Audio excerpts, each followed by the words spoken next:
तो स्टूडेंट्स, आज lecture number 2 electrostatics. तो 1 में डिस्कशन कर लिया था कि आपके पास जो इलेक्ट्रोस्टैटिक्स है बेसिकली चार्ज आपका किस कंडीशन पे रहेगा, रेस्ट कंडीशन पे रहेगा। तो चार्ज का जो बिहेवियर है उसके बारे में अपन डिस्कस कर रहे थे।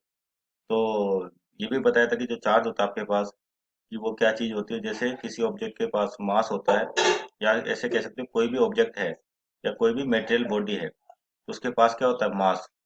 तो मास के अलावा एक और प्रॉपर्टी होती है जिसको क्या कहते हैं अपन, चार्ज, जिसकी वजह से मासेस के बीच में फोर्स ऑफ अट्रैक्शन और रिपल्शन लगता है। ठीक, तो चार्ज के बारे में डिस्कशन कर लिया था। यूनिट इसकी कूलाम, और बेसिकली एक कूलाम चार्ज आपको कहीं पे देखने को नहीं मिलता, काफी ज्यादा होता है। तो जो इसकी जनरल वैल्यूज दिखेंगे आपको न्यूमेरिकल से, माइक्रो कूलाम और नैनो कूलाम इस टर्म में दिखती है। ठीक है ना।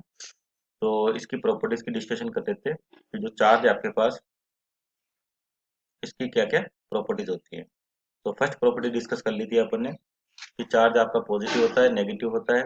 पॉजिटिव पॉजिटिव या बोलते लाइक चार्ज एक दूसरे को रिपेल करते हैं, या negative negative like charges again ये भी एक दूसरे को क्या करेंगे, रिपेल करेंगे। ठीक है। और ऑपोजिट नेचर के हैं तो एक दूसरे को अट्रैक्ट करते हैं। आज सेकंड प्रॉपर्टी डिस्कस करते हैं चार्ज की, जिसको कहते हैं चार्ज कंजर्वेशन। चार्ज कंजर्वेशन, है ना। तो चार्ज कंजर्वेशन, जैसे मास कंजर्व होता है उसी तरह से चार्ज भी कंजर्व होता है आपके पास। लेकिन यहाँ पर कंडीशन है कि आपकी जो बॉडी है या कंडक्टर है वो क्या होना चाहिए, आइसोलेटेड। आइसोलेटेड का मतलब कि जैसे बोल दिया कि ये कोई कंडक्टर है आपके पास, ठीक है, और इस पर दो चार्ज दे रखे, सपोज करिए इस पॉइंट पर यहाँ पे 2 कूलम चार्ज है। ठीक है, यहाँ पर बोल दिया मैंने 6 कूलम चार्ज है। ठीक, और यहाँ पे बोल दिया मान लीजिए -1 कूलम चार्ज। ठीक, तो टोटल चार्ज कितना हो जाएगा, +6 और +2 +8 और -1 यानी कि 7 कूलम। इस बॉडी पे टोटल चार्ज कितना हो गया, 7 कूलम। अगर मान लीजिए इसी ऑब्जेक्ट पर आप चार्ज को क्या करते हो, डिस्ट्रीब्यूट कर देते हो, और सपोज करो जहाँ पर पहले 2 कूलम चार्ज था अब वहां पर आ गया मान लीजिए 1 कूलम। ठीक है क्या, और जहाँ पे -1 था वहां पर आगे सपोज करो प्लस का 2 कूलम। तो जो तीसरा चार्ज था +6 कूलम, तो यहाँ पर कितना हो जाएगा टोटल, यहाँ पे 7 कूलम है तो इस बॉडी पे भी क्या होना चाहिए टोटल 7 कूलम। तो 1 और 2 3, बचेगा कितना 4, तो यहाँ पर आ जाएगा 4 कूलम प्लस का। ठीक है, तो यहाँ पर बॉडी किसी एक्सटर्नल सोर्स से कनेक्टेड नहीं है, तो आपके पास जो चार्ज बॉडी के पास इनिशियली है, चार्ज रीडिस्ट्रीब्यूट होते हैं तब भी उसका जो फाइनल चार्ज आएगा या टोटल चार्ज आएगा वो 7 कूलम ही रहेगा। ठीक, ये दूसरी प्रॉपर्टी है। तो ध्यान रखना, आपका चार्ज भी क्या होता है, कंजर्व होता है। ठीक, तीसरी प्रॉपर्टी की बात करते हैं कि जो आपका चार्ज है ये ट्रांसफरेबल होता है, यानी कि चार्ज इज ट्रांसफरेबल,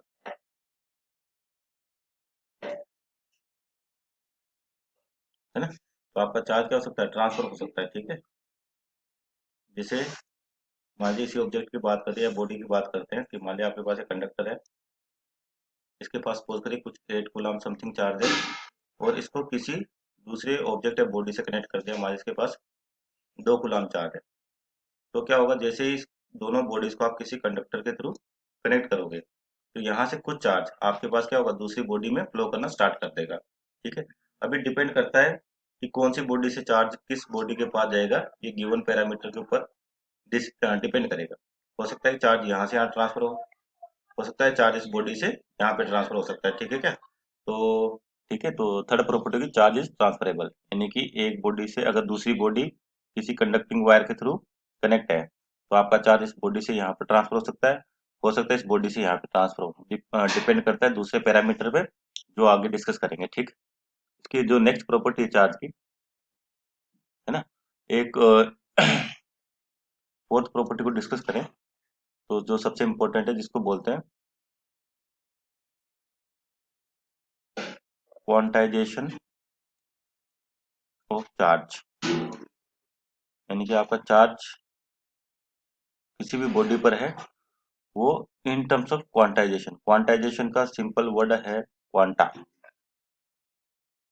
है ना, और हिंदी में इसको क्वांटीकरण का सिद्धांत कहते हैं। तो क्वांटाइजेशन ऑफ चार्ज का मतलब क्या है?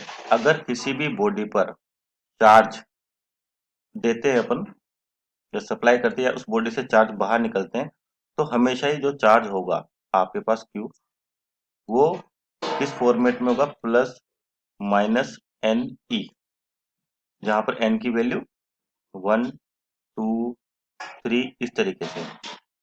तो यानी कि बॉडी पे जो चार्जेस होंगे क्या आएंगे? या तो प्लस माइनस ई, प्लस माइनस 2 ई, प्लस माइनस 3 इस तरीके से। मतलब बॉडी पे कभी भी चार्ज फ्रैक्शंस की टर्म पे नहीं होगा, है ना।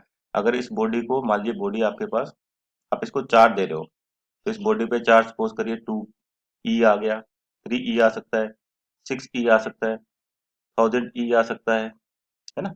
इस तरीके से मान लो अगर बॉडी से चार्ज बाहर निकालते हैं अपन, तो वो भी जो बाहर आएगा वो भी या तो इसी फॉर्मेट में E 3 E 5 ई इस तरीके से। कभी भी ऐसा नहीं होगा कि 2.5 ई चार्ज बाहर आ गया, 6.4 ई चार्ज बॉडी को सप्लाई कर दे, यानी कि फ्रैक्शंस के टर्म में कभी भी आपका चार्ज नहीं होगा, ठीक है। तो ये है आपके पास क्वांटाइजेशन ऑफ चार्ज। यानी कि क्वांटाइजेशन ऑफ चार्ज का मतलब किसी भी बॉडी पर अगर चार्ज है तो वो इंटीग्रल मल्टीपल होगा एन ई का। या तो चार्ज पॉजिटिव हो सकता है या नेगेटिव हो सकता है, पर वो कभी भी फ्रैक्शन में नहीं होगा। बॉडी को चार्ज दोगे तब भी इसी फॉर्मेट में होगा, और बॉडी से चार्ज निकालोगे तब भी इसी फॉर्मेट में होगा। कभी भी चार्ज आपका फ्रैक्शंस में नहीं होगा। समझ आई गोड, है ना।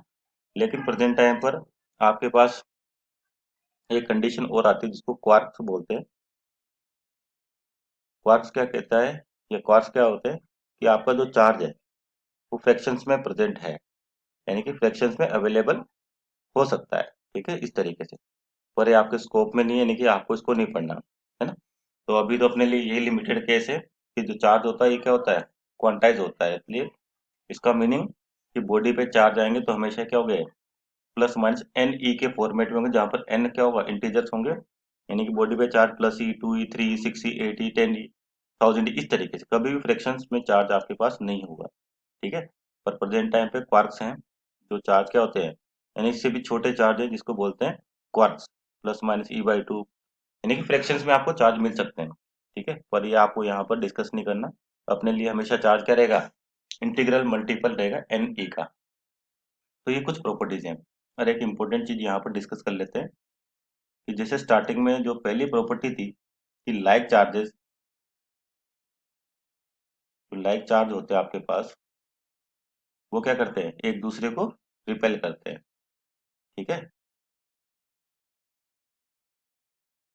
लेकिन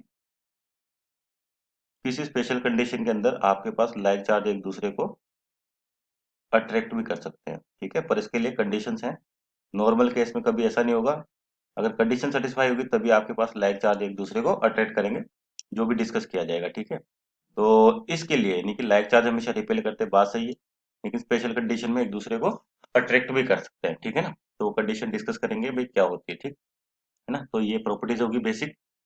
अब आगे चलते हैं, चार्ज के बारे में कंटिन्यू करते हैं कि जो चार्ज है आपके पास वो किस तरीके से और क्या क्या प्रॉपर्टी शो करता है, या बॉडी पर चार्ज आते हैं वो किस तरीके से आ सकते हैं, ठीक है ना। तो ये प्रॉपर्टीज होगी बेसिक।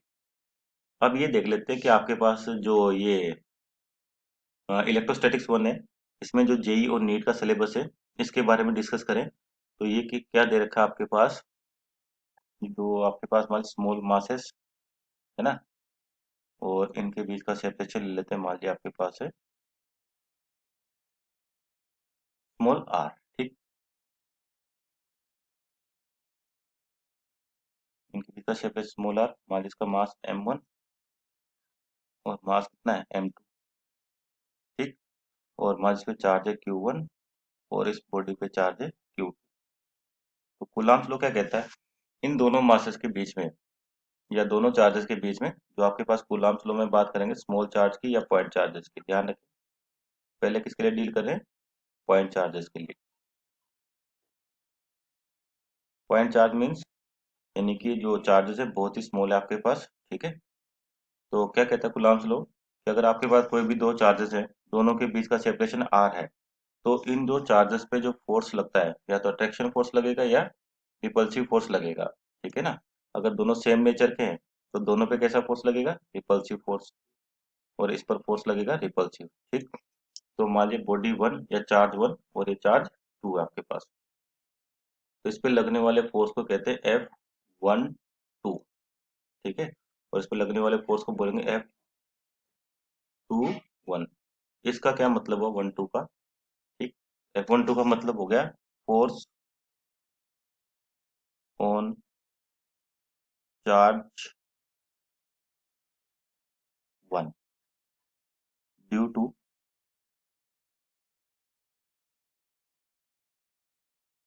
चार्ज 2। ठीक है, तो F12 का मतलब हो गया आपके पास force on 1 due to charge 2, और उसी तरह से F21 का क्या मतलब हो जाएगा, फोर्स ऑन 2 ड्यू टू 1। ठीक, तो कूलम्ब्स लॉ है आपके पास, ये कहता है कि दो पॉइंट चार्जेस हैं, स्मॉल चार्जेस, उनके बीच में लगने वाला अट्रैक्टिव फोर्स या रिपल्सिव फोर्स, इसका मैग्नीट्यूड F12 और या कह सकते हैं F21। ठीक है, ये आपके पास क्या होगा, directly proportional to product of charges that is Q1 Q2, inversely proportional to square of separation between the charges यानी कि आर स्क्वायर। तो दोनों को कंबाइन करें और F12 को F21 का मैग्नीट्यूड बराबर सपोज करो, इसको F लिख देते हैं, तो F प्रोपोर्शनल टू हो गया Q1 Q2 बटे are square.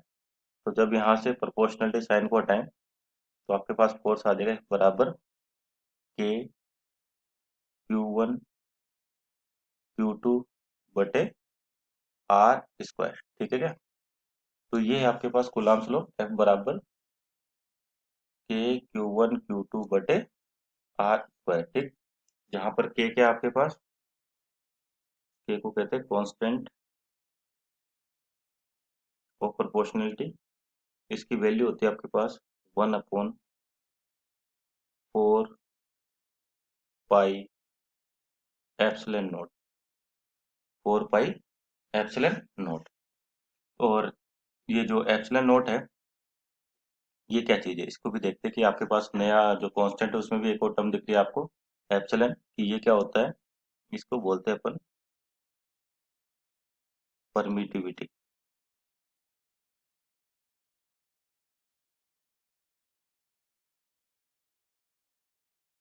Of free space. Free space का मतलब वैक्यूम, यानी कि आपके पास दोनों चार्ज के बीच में कोई भी मीडियम नहीं है, वो किसके अंदर है, वैक्यूम के अंदर, यानी कि स्टार्टिंग में बात करें तो एयर भी नहीं है आपके पास। ठीक है, इस तरीके से।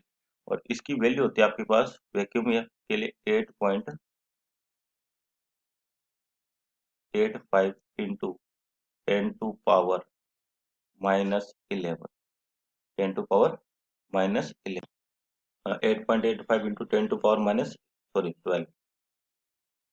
ठीक है, 8.85 इंटू 10⁻⁻12। ठीक है, तो जो परमिटिविटी आपके पास कांस्टेंट है, ध्यान रखना इसका नाम, 8.85 इंटू 10⁻⁻12। ठीक है, परमिटिविटी या जिसको बोलते हैं विद्युतशीलता, विद्युतशीलता।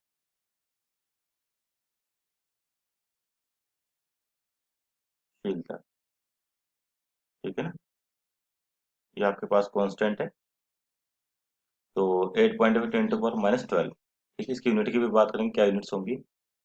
तो और ये वैक्यूम या फ्री स्पेस का मतलब कि अगर ये दो चार्ज जो दे रखे हैं आपको 1 और 2, सराउंडिंग में आपके पास कोई भी मीडियम नहीं है, यानी कि बिल्कुल वैक्यूम में, स्टार्टिंग में मान के चलते एयर भी एब्सेंट है। ठीक है ना, बाद में एयर की बात करेंगे तो आपके पास एयर की परमिटिविटी और फ्री स्पेस यानी कि वैक्यूम, इसकी परमिटिविटी बराबर होती है, और वैक्यूम को कहते हैं निर्वात। ठीक है ना, तो आपका जो कूलम्ब्स लॉ है फिर से लिख लेते हैं, एफ बराबर हो गया आपके पास 1/4 pi epsilon naught Q1 Q2 बटे आर स्क्वायर। ठीक है, तो दो चार्ज के बीच में लगने वाला force 1/4 pi epsilon naught Q1 Q2 by r square. ठीक।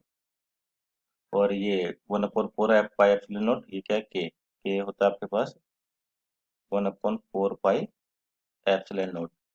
ठीक। तो वैल्यूज पुट करते तो के की वैल्यू आती है 9 × 10⁻⁹। अगर मान लीजिए आप के की यूनिट को डिफाइन करना चाहते हैं तो यहाँ से डिफाइन कर सकते हैं। जो आपके पास यहाँ से के आएगा, ठीक है, इस के का क्या मान होगा, F R square upon Q1 Q2। तो फोर्स यानी कि न्यूटन, आर डिस्टेंस यानी कि metre square, Q1 charge coulomb, Q2 charge coulomb, तो कूलाम स्क्वायर।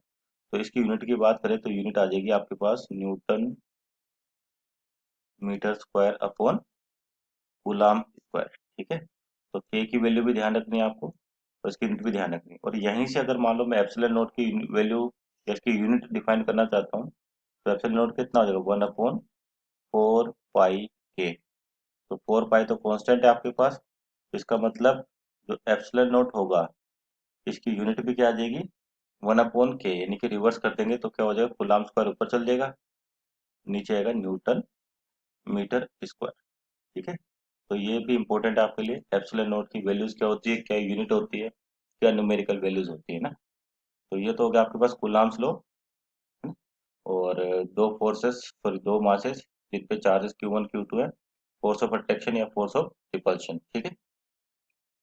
तो अब डिस्कस करते हैं आगे, जो आपके पास अगर दो चार्जेस है उनके बीच में कूलाम फोर्स लग रहा है तो उसकी प्रॉपर्टीज की बात कर लेते हैं यहाँ। जो कूलाम लॉ है या कूलाम फोर्स है आपके पास,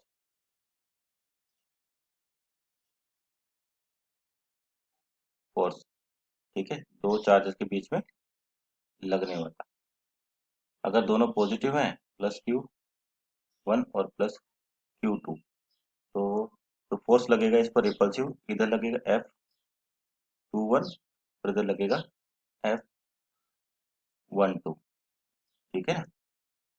अगर मान लीजिए एक पॉजिटिव होता और एक नेगेटिव होता, सपोज करिए आपके पास एक +Q है और एक क्या है, -Q। ये आपके पास सपोज करिए प्लस का Q1 चार्ज है और एक माइनस का Q2 चार्ज है। तो इस पर जो फोर्स लगेगा वो इधर लगेगा अट्रैक्टिव फोर्स, ये आपके पास चार्ज हो तो F12 और ये हो जाएगा F21। ठीक है ना। तो सिमिलर नेचर के तो रिपल्सिव फोर्स, अपोजिट नेचर के तो अट्रैक्टिव फोर्स। ठीक है। तो कूलाम फोर्स है, इसकी भी कुछ प्रॉपर्टीज है या कुछ बातें आपको ध्यान रखनी है। ठीक। कि जैसे आपके पास क्या दे रखा है कि पहला तो क्या होगा, force between two charges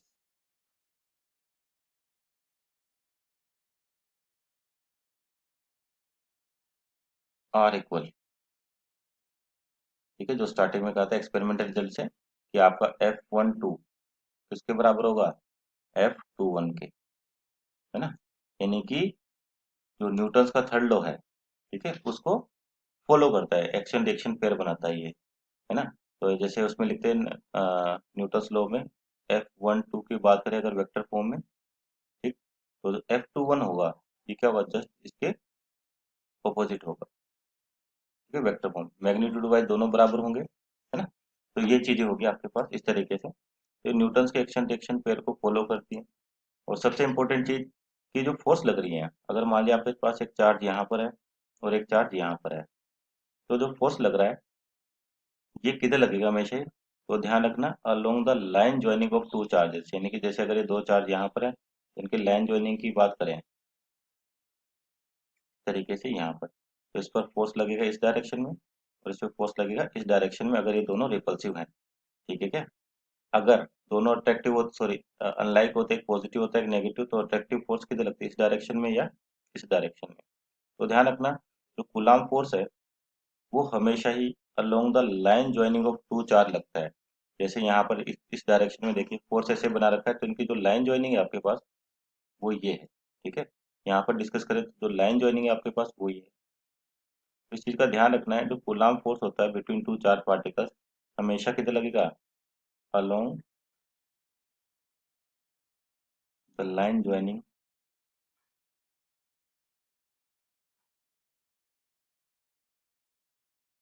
of two charges।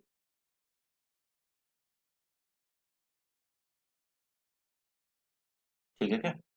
ये तो इम्पोर्टेंट बातें हैं, आपको ध्यान रखनी, कोई पूछता नहीं है, बस ये जब न्यूमेरिकल सोल्व करेंगे तो उसमें काम आएंगे आपके पास। तो सबसे इम्पोर्टेंट ये है कि अलोंग द लाइन ज्वाइनिंग, जो फोर्स लगता है हमेशा अलोंग द लाइन ज्वाइनिंग लगता है कि आपका चार्ज पहला कहाँ पर है, दूसरा कहाँ पर। सपोज करो एक चार्ज मान लो मैं यहाँ बना देता हूँ और एक चार्ज यहाँ बना दी, तो दोनों की लाइन ज्वाइनिंग है, यानी कि ये इस तरीके से, तो फोर्स आपका इधर और इस डायरेक्शन में, यानी कि अलोंग द लाइन ज्वाइनिंग होगा। ठीक है। अब नेक्स्ट कंसेप्ट की बात करते हैं। इसमें क्या होता है आपके पास कि जैसे मान लीजिए आपके पास एक चार्ज ये रखा हुआ है ना, सिंपल, सपोज करिए Q1, और एक चार्ज ये रखा है Q2। ठीक। तो अगर मैं इस वाले पर फोर्स निकालना चाहता हूँ Q1 पे, किसकी वजह से, Q2 की वजह से ना, तो अलोंग द लाइन ज्वाइनिंग, पहले तो ये, तो इस पर जो फोर्स लग रहा है वो लग रहा है F12। इसकी कुछ ना कुछ न्यूमेरिकल वैल्यू होगी इसी। अगर मान लीजिए यहाँ पर अपन एक और चार्ज रख देते हैं, मान लीजिए Q3। ठीक है क्या? Q3, तो क्या होगा, ये चार्ज भी क्या करेगा, इस पर फोर्स लगाएगा अलोंग द लाइन ज्वाइनिंग, है ना। तो इस चार्ज की वजह से, ध्यान रखें ये, इस चार्ज की वजह से Q1 और Q2 के बीच में लगने वाला फोर्स जो कितना था, F12, इसमें कोई चेंज नहीं आएगा, ध्यान रखना। यानी कि तीसरे चार्ज की प्रेजेंस की वजह से किन्हीं दो चार्ज के बीच में जो कूलाम फोर्स लग रहा है उस पर कोई इफेक्ट नहीं होता। सिंपल होगा क्या, ये Q3 Q1 पे अपना खुद का एक फोर्स लगा देगा और अलोंग द लाइन ज्वाइनिंग, यानी कि यहाँ पर F13।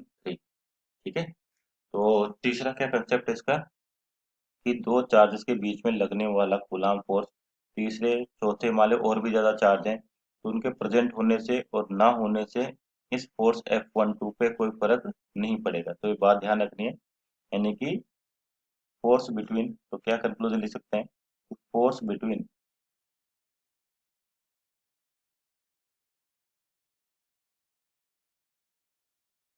टू चार्जेस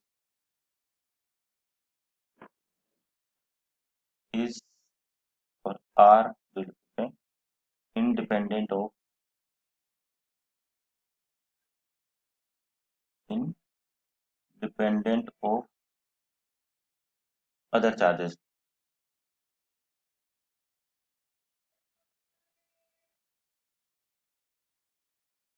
ठीक है क्या?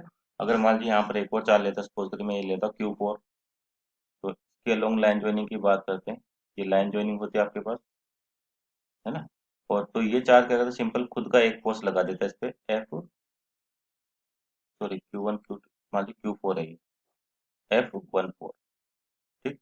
तो इन दोनों चार्ज की वजह से, इन दोनों चार्ज के बीच में जो फोर्स लगाता है F12, इस पे कोई इफेक्ट नहीं आएगा। ऐसे कह सकते हो Q3 और Q1 के बीच में लगने वाले ये फोर्स Q4 और Q2 की वजह से कोई इफेक्ट नहीं होगा। ठीक है ना, ये सभी क्या करेंगे, अपना खुद का फोर्स लगाएंगे और इस वाले चार्ज पे नेट फोर्स जो आप निकालोगे, कैसे निकालोगे, वेक्टर एडिशन, वेक्टर एडिशन, है ना। तो इस चीज का ध्यान रखें कि दो फोर्सेस के बीच में लगने वाला चार्ज अदर चार्जेस के से इंडिपेंडेंट रहता है, यानी कि इस फोर्स के मैग्नीट्यूड में कोई चेंज नहीं आएगा। आपको जो नेट फोर्स निकालना, तो अपन क्या करेंगे, सिंपल उसका वेक्टर एडिशन कर देंगे सभी फोर्सेस का। ठीक है ना। तो ये इंपॉर्टेंट बात किसकी, कूलम्ब्स लॉ की, है ना। ठीक है। तो जो बातें बता ध्यान रखें ढंग से, यानी कि आपके पास हमेशा ही। ठीक। अब बात करते हैं जैसे कि अगर आपके पास कोई भी चार्ज है Q1, सपोज करिए। ठीक है। यहाँ पे कोई चार्ज है मैंने Q2, Q3, Q4, कितने भी हो सकते हैं, N हो सकते हैं, Qn। ठीक। और आपको इन सभी चार्ज को, सपोज करिए इसमें एक आध नेगेटिव, मान लीजिए नेगेटिव है आपके पास और ये भी नेगेटिव है, आपको बताना है कि इन चार्जेस के बीच में या इस Q1 चार्ज पर टोटल फोर्स जो लगेगा इसकी वजह से बाकी रिमेनिंग चार्जेस की वजह से वो कितना हो। तो सपोज करिए इसकी डिस्टेंस यहाँ से यहाँ तक है R2, R3, इस चार्ज के बीच में और इस चार्ज के बीच में अलोंग लाइन ज्वाइनिंग जो डिस्टेंस सपोज करिए R2, इसकी वजह से यहाँ पर आपके पास जो डिस्टेंस सपोज करिए R4, और इसकी वजह से जो आपके बीच में सेपरेशन है वो है आर एन। तो Q1 पे जो नेट चार्ज होगा उस सभी के चार्जेस की वजह से लगने वाले फोर्स के एल्जेब्रिक सम के बराबर होगा, यानी कि फोर्स ऑन वन, है ना। तो मैग्नीट्यूड की बात करें इज इक्वल टू क्या होगा, force on one due to two plus force on one due to three plus four force one four due to four plus one n due to n. ठीक है, इस तरीके से। तो यानी कि वेक्टर एल्जेब्रिक सम के बराबर, वेक्टर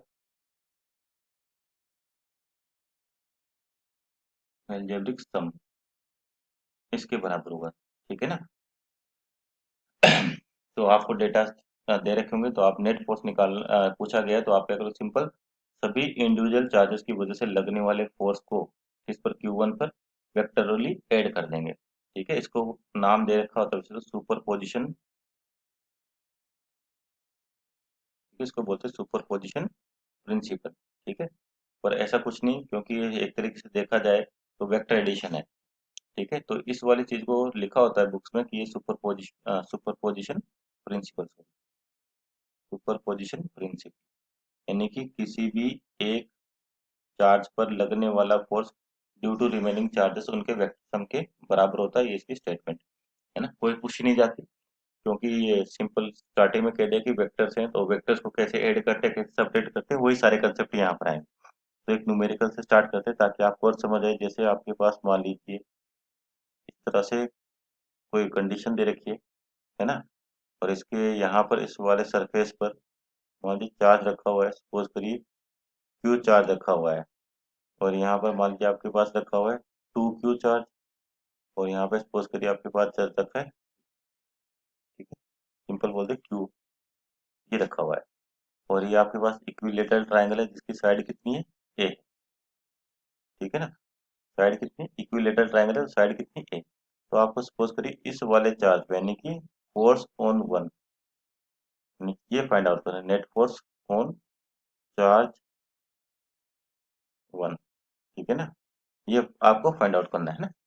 तो अभी जस्ट कहा था इस पर जो फोर्स है यानी कि इसके ऊपर इसकी वजह से भी लगेगा और इसकी वजह से भी लगेगा, पर सबसे इंपॉर्टेंट चीज आती है डायरेक्शन से। तो इस चार्ज की बात करें तो लाइन जॉइनिंग ये है आपके पास, तो इसकी वजह से जो फोर्स लगेगा आपके पास वो इस डायरेक्शन में लगेगा, और इस वाले चार्ज की वजह से इस वाले चार्ज की वजह से जो फोर्स लगेगा आपका इस डायरेक्शन में लगेगा। ठीक है क्या, sorry along the line joining लगेगा। थोड़ा सही करते हैं इसको, है ना। ये आपके पास चार्ज क्यू था, इस पर आपको नेट फोर्स निकालना था, है ना। तो यहाँ देखो इसकी वजह से जो फोर्स लगेगा आपके पास, ठीक है, तो इस वाले चार्ज पे और इस वाले चार्ज पे जो फोर्स लगेगा अलोंग द लाइन जॉइनिंग यानी कि इस डायरेक्शन में। ठीक है ना, और इस वाले चार्ज पे जो फोर्स लगेगा अलोंग द लाइन जॉइनिंग, ये है आपके पास लाइन जॉइनिंग, तो आपका फोर्स लगेगा कुछ ऐसे। ठीक है, इसको नाम देते हैं F1, सपोज करिए इसको F1 बोल दिया, इसको F2 बोल दिया, है ना। और इक्विलेटरल ट्रायंगल है तो हर एंगल कितने का होगा, 60 डिग्री का, ये 60, तो ये 60 और ये भी 60। ठीक, तो क्या होगा, इन दोनों फोर्स के बीच में भी जो एंगल आ जाएगा वो कितना है, 60 डिग्री। तो अब सिंपल तरीके से देखें तो आपके पास हो क्या रहा है, केवल कि वेक्टर डायग्राम बनाए कि आपके पास दो फोर्सेस है, एक तो इधर है F1 और दूसरी इधर है F2।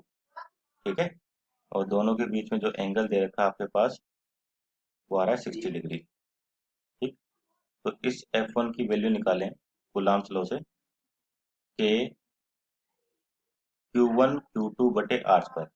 तो Q1 कितना आपके पास Q है और Q2 भी कितना ले Q है, तो कितना के Q square upon A square, क्योंकि दोनों के बीच में जो सेपरेशन है साइड ए दे रखी है तो ये डिस्टेंस भी ए हो जाएगी और ये भी कितनी हो जाएगी। तो F1 की वैल्यू आ गई के Q square by A square. उसी तरह से F2 की बात करें तो कूलम्ब लॉ से के Q1 Q2, तो Q1 ये रहा और Q2 ये रहा, तो 2Q इंटू क्यू, तो ये हो जाएगा 2Q स्क्वायर, है ना। सॉरी के लिख चुके हैं अपॉन ए स्क्वायर। ठीक, तो अगर दो वेक्टर्स आपके पास 60 डिग्री पर हैं तो इसका जो रिजल्टेंट फोर्स है वेक्टर से क्या होगा, A square plus B square plus 2ab cos theta. याद होगा शायद आपको, अगर दो वेक्टर्स हैं A vector plus B vector, है ना। तो इसका जो रिजल्टेंट फाइंड आउट करते हैं अपन, वो आता है आपके पास क्या, A square plus B square plus 2ab cos theta, 2ab cos theta, ठीक है ना। तो इस रिजल्ट को यहाँ यूज कर लेते हैं। तो आपके पास जो नेट फोर्स आ जाएगी चार्ज वन पे, जो अपने को फाइंड आउट करनी है, वो क्या हो जाएगी, तो एफ नेट हो गया आपके पास, यहाँ से एफ नेट की वैल्यू निकालें, तो एफ नेट हो जाएगा, है ना, ये आर स्क्वायर। तो एफ नेट का स्क्वायर बराबर हो जाएगा एफ वन का square plus F two square plus two F one F two cos theta.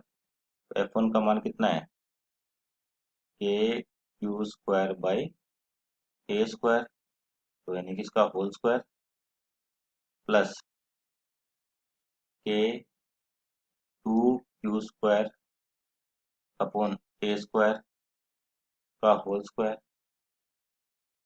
Plus two F one यानी कि K Q square upon A square F two, to के Q square upon A square into cos 60 degree, है ना, कोस 60 degree आपके पास। तो कोस 60 कितना है, 1/2। तो ये क्या हो जाएगा आपके पास, के स्क्वायर क्यू स्क्वायर है तो क्यू की पावर 4 अपॉन में ए स्क्वायर है आपके पास, तो ए की पावर 4 प्लस के स्क्वायर, दो का स्क्वायर 4 और क्यू स्क्वायर यानी क्यू की पावर 4 अपॉन ए की पावर 4 प्लस टू टू 4 के स्क्वायर क्यू की पावर 4 अपॉन ए की पावर 4, 460 1/2। तो 2 से 2 गया तो यहाँ पे 2 बच गया। तो आपके पास कितना आ जाएगा टोटल, एलसीएम लेंगे तो एलसीएम सभी का A4, तो ये हो गया 4 2 और यानी कि 5, तो आ गया 5 के क्यू स्क्वायर बाई के क्यू स्क्वायर ए की पावर 4 क्यू की पावर 4 अपॉन ए की पावर 4 न्यूटन। तो नेट फोर्स आ गया आपके पास, ठीक है।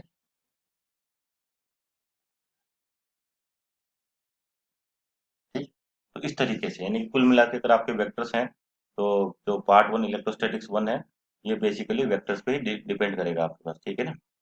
एक और न्यूमेरिकल करते हैं ऐसे ही, ताकि आपको समझ आए। तो मान लीजिए, और जो चार्जेस हैं हो सकते हैं वो अलग अलग गिवन है आपको, ठीक है। यहाँ तो अपने आसान करने के लिए ले रखा है। सपोज करिए, जैसे अगर इसी तरीके से मैं मान लो एक और ट्राइंगल बनाता है, शेप लेता हूँ। मान लीजिए आपके पास ये शेप दे रखी है और इसके कॉर्नर्स पे आपके पास सपोज करिए यहाँ पर चार्ज रखा हुआ है क्यू, यहाँ पे चार्ज सपोज करिए -q, और यहाँ पे चार्ज मान लीजिए आपके पास ये भी -q ले लेते हैं, ठीक है। और ये जो ट्राइंगल है इक्विलेटरल है, इसकी साइड कितनी है, सपोज करिए ए दी गिवन है आपको। तो आपको इस वाले चार्ज पे नेट फोर्स निकालना है, ठीक है, नेट फोर्स ऑन इस चार्ज। तो इस चार्ज पे जो फोर्स लगेगा इस क्यू की वजह से भी लगेगा और इस -q की वजह से भी लगेगा। तो पहले इसकी और इसकी बात करते हैं, ये नेगेटिव है ये पॉजिटिव है, तो फोर्स ऑफ अट्रैक्शन होगा आपके पास, तो डायरेक्शन ये आएगी, ठीक है क्या। ये नेगेटिव है ये नेगेटिव है, सेम चार्ज तो एक दूसरे को रिपेल करेंगे तो फोर्स आएगा वो इधर आएगा। तो ये आपका पहला फोर्स सपोज करिए नाम देते तो F1, है ना, और ये दूसरा फोर्स नाम दीजिए सपोज करिए F2, ठीक। तो इस चीज़ का ध्यान रखें डायरेक्शन ऑफ फोर्स का, अगर आपके पास ऑपोजिट है, ये पॉजिटिव है ये नेगेटिव है, तो एक दूसरे को अट्रैक्ट करेंगे, ये नेगेटिव है ये नेगेटिव है, एक दूसरे को रिपेल करेंगे। तो आपका जो वेक्टर डायग्राम है, सिंपल वेक्टर डायग्राम की बात करें तो क्या हो रहा है, आपके पास एक फोर्स तो इधर है और एक फोर्स आपका इस डायरेक्शन में, है ना, ठीक। और दोनों के बीच में एंगल निकालें तो कितना आ जाएगा, यहाँ पर आपके पास कितना है 60 डिग्री, ठीक है, इक्विलेटर ट्राइंगल है तो कितना बचेगा 120 डिग्री, ठीक है ना। यानी कि ये हो गया आपके पास 120 डिग्री, ये है F2 और ये है F1, ठीक है ना। तो अब यहाँ पर आपको इस F1 की बात करें, F2 की बात करें, न्यूमेरिकल वैल्यू कूलम्ब लॉ से K Q1 Q2, Q1 कितना है Q है और Q2 भी कितना है Q, तो यानी कि Q स्क्वायर हो जाएगा ये, ए क्यू स्क्वायर बाई सेपरेशन है ए, तो ए स्क्वायर। F1 की बात करते हैं, K Q1 Q2 by r square, Q1 कितना है Q और Q2 भी कितना है Q। ध्यान रखना जब मैग्नीट्यूड की बात कर रहे हैं तो आपको चार्ज के साइन लेने की कोई जरूरत नहीं, आपको बिना साइन के पुट करना है ना, तो ये जगह के Q square by A square.